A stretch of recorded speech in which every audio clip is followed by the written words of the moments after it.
that's going to impact not just Vancouver, but much of the Lower Mainland. So I wanted to say we need to acknowledge, therefore, the unceded territories of the Semi-Amu and the Stolo Nation, the Kutsi, the Kwantun, the Kwekwilum, and the Kikite, and the Tawasan Nation. So these are all going to be the broader group that are going to be benefiting from the announcement that the minister is going to make.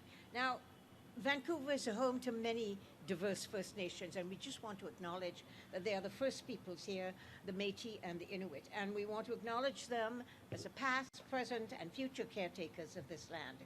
Now, it's my distinct pleasure to introduce you to the Minister of Immigration, Refugees, and Citizenship. And this man was voted the sexiest man on the Hill. I just thought you should know that. He was a lawyer once, and we forgive him for that. He studied at The Hague. He did international law, international negotiations. And then he came in, and for his sins, he became a member of parliament and was a parliamentary secretary at one time to the Minister of Finance. And now, of course, he's a Minister for Citizenship, Refugees, and Immigration. And he has been struggling to pick up a 10-year hiatus of bringing in people to fill the jobs that we find we need people in every sector to fill jobs. He's bringing in people to be able to ensure that Canada has a workforce, that Canada is able to continue to build itself, because of here we have a low birth rate, so we need people. And we need people to work, and we need people to be productive. And I think one of the most important things here is family reunification, which is what he's going to talk about.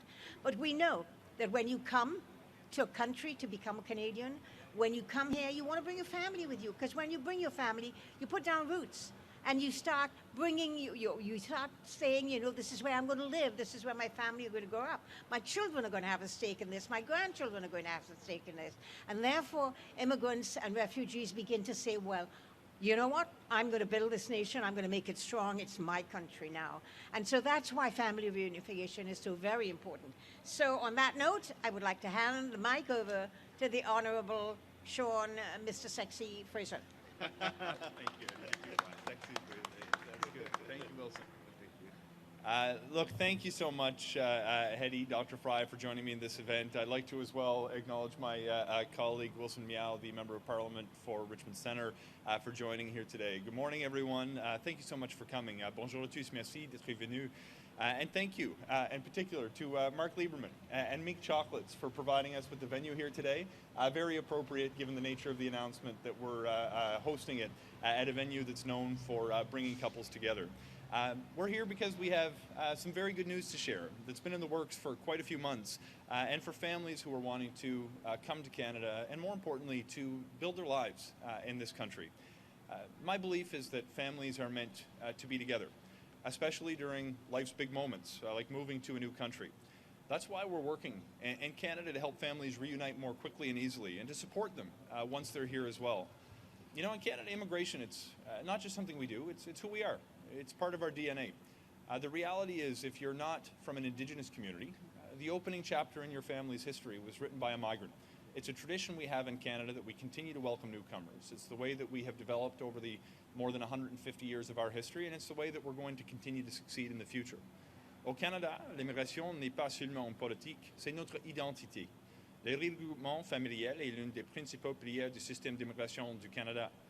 Family reunification is one of the core pillars of Canada's immigration system, in addition to economic migration and to resettling vulnerable people. And we know that reuniting families leads to improved emotional well-being, physical health, and mental health, and financial stability for the families that come to our country. Nous savons en effet que le regroupement familial permet d'améliorer le bien-être émotionnel, la santé physique et mentale, et la stabilité financière. When newcomers know that they can bring their families with them when they come work in Canada, it helps them choose Canada in the first place. Make no mistake, ambitious family reunification policy is also ambitious economic policy.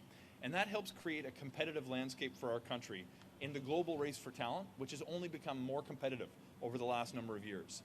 So we're making a number of improvements to our family reunification process in Canada. At present, family members from visa-required countries who've submitted family class permanent residency applications and are waiting for it to be finalized, they can apply for a temporary residency visa so they can join their sponsor in Canada. But far too many are refused on the basis that they're unlikely to return home, despite the fact that an overwhelming majority, well over 90% of these people, are approved for permanent residency after their application is completed processing. I'm so pleased to share that by increasing our use of technology, advanced analytics, and streamlining our processing, we've done a couple of very important things in recent months. We've successfully eliminated the backlog of temporary residence visas for family members who already have a permanent residency application in process. And very importantly, our new approach towards spousal TRV applications has approved well in advance of 98% of applications, so spouses and their kids can be with their families while they await the processing of their permanent residency application. Going forward, this new approach to processing spousal and children's TRV applications are going to lead to a processing time within 30 days. It is so important that while people who are going through the permanent residency application process after today's announcement are going to be better able to be with their families while they await the application process.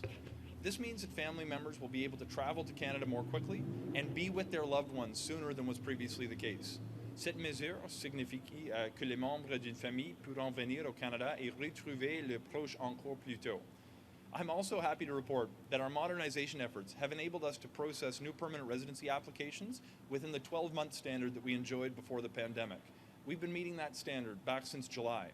Je suis également heureux de vous annoncer que nos efforts de modernisation nous ont permis de traiter la plupart des nouvelles demandes de résidence permanente dans un délai de 12 mois. Depuis juillet dernier, nous respectons au niveau cet nombre de services. Now, after newcomers arrive in Canada, we know it's critical that they're able to support themselves and their families as well as soon as possible.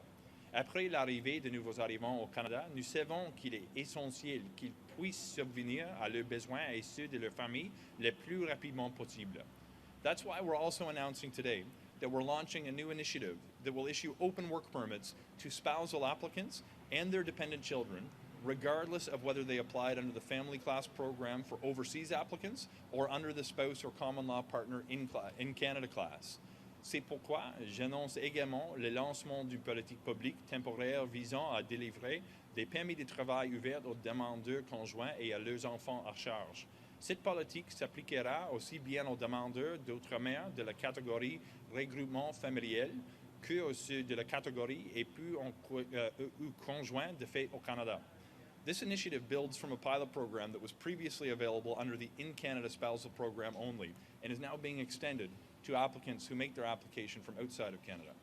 Last but not least, beginning June 7th, many open work permit holders whose current permit expires by the end of 2023 will be able to extend their permits for an additional 18 months using a free facilitated process like the one that we've recently used to extend postgraduate work permit holders. And this is going to impact about 25,000 people who currently are in Canada and have the ability to work. This process will be available to a number of open work permit holder categories, and sticking with today's theme of keeping families together, it includes spouses and dependents of most workers who are here temporarily, spouses of international students, and permanent residence applicants and their spouses and dependents who are waiting for their permanent residency to be finalized. So these are the family-focused measures that our government is taking. We're approving TRVs through a new process and a much higher approval rate for family members with a pending permanent residency application.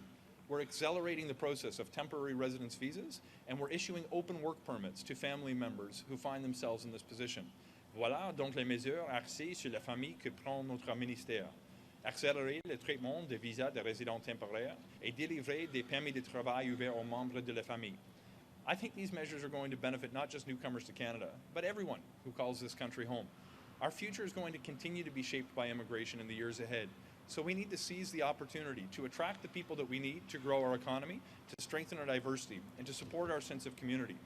We all know that families are stronger when they're together, and we want to help them unite and prosper here. That means enabling newcomers to bring their families to Canada and enabling those family members to get jobs here at a pace that doesn't pose so much of a barrier to those families who are seeking to call Canada home. If we're going to count on newcomers for our economic well-being, it's my belief that we owe it to them to provide a pathway to be with their families so they can enjoy life with the ones that they care about most. At the same time, they make an important contribution to our country and to their community. Thank you. Merci. C'est un plaisir d'être ici. Merci tout le monde. I'm very happy to stick around to take a few questions you may have.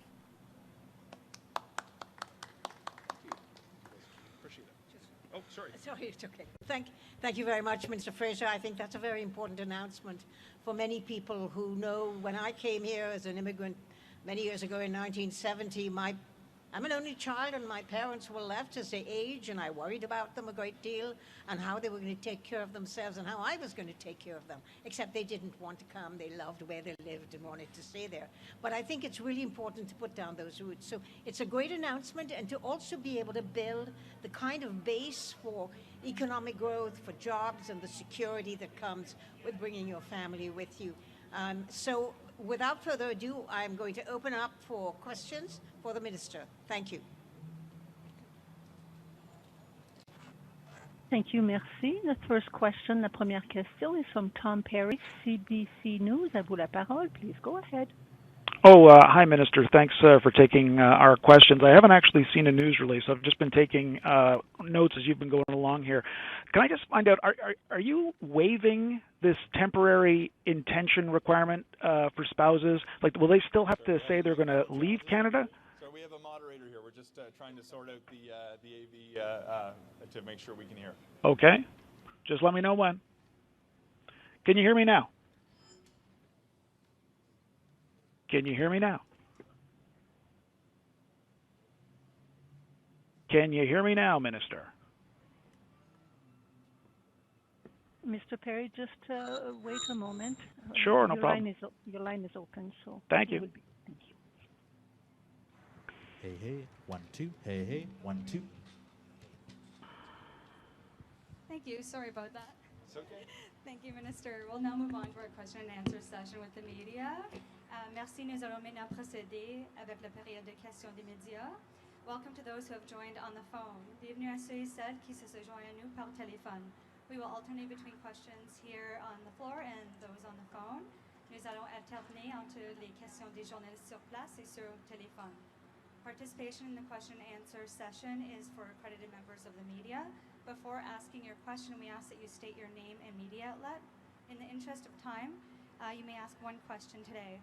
La participation à la séance de questions et réponses est réservée aux membres accrédités du média. Avant de poser votre question, veuillez donner votre nom et le média que vous représentez. Vous avez le droit de demander une question, car nous n'avons pas beaucoup de temps aujourd'hui. Operator, please provide instructions to those on the phone. Go ahead, Mr. Perry. Hi, Minister. Thanks very much for taking our questions. Can I just ask you, I don't have a news release, so I've just been listening to your remarks. Are you waiving the temporary intention requirement for spouses so that they'll still have to leave Canada by an authorized date, or are you just sort of saying that more people will be able to get these temporary visas?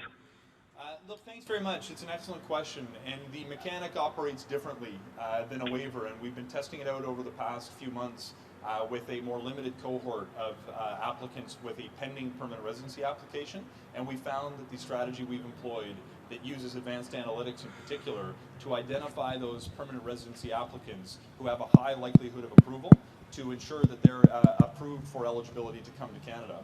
By leveraging new technologies, we've been able to approve well in advance of well over 90% of the applicants who have a pending permanent residency application, which reflects approximately the success rate of permanent residency applications who come through the spousal sponsorship streams.